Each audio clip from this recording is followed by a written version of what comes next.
Hello guys. Kabalo mo unsa ni guys. Mao ni siya ang tawag dulaw diri sa tuwa. Sa Tagalog pa. Sa English turmeric mo ni siyang turmeric. Aktibo ni siya sa mga pareha na akong atas ug uric. Arthritis. Sign of progress. Maghimo ta ani guys. DIY lang.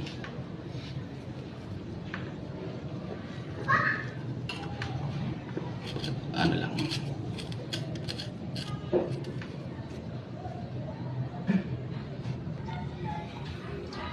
Humana siya og panit.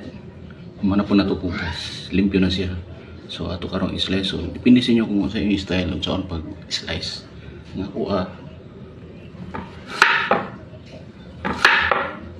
Adi lang.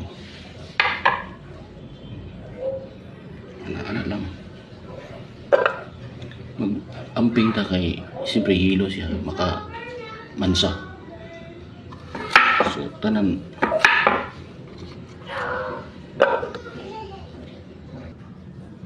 so kung manag-slice guys mao na siya. Butangan na to og tubig nga mineral kaya itong itakang gamay lang igo siya isa kabaso. Ato siyang pabukaran atong pabukaran. So mao na ni guys ato ng sindihan after 5 minutes siguro bukal na atong balikan. So guys bukal na tang ato ani pwede butangan o asukar depende sa inyo sa inyong panlasa o pagtimpla.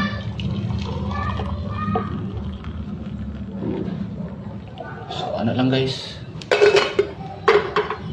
pwede buntag hapon pwede po buntag ra na buntag siguro na ko ani gatas niya sukar gamay depende sa ato kung sa inyo coffee life mo pwede sa depende na sa inyo kung sa inyo sa tsaba tea. So anak lang nakainit pa man atong tilawan pero epektibo ni guys sa tinog lang tested na ako ni munang mga arthritis diya pareha na ako kanina guys turmeric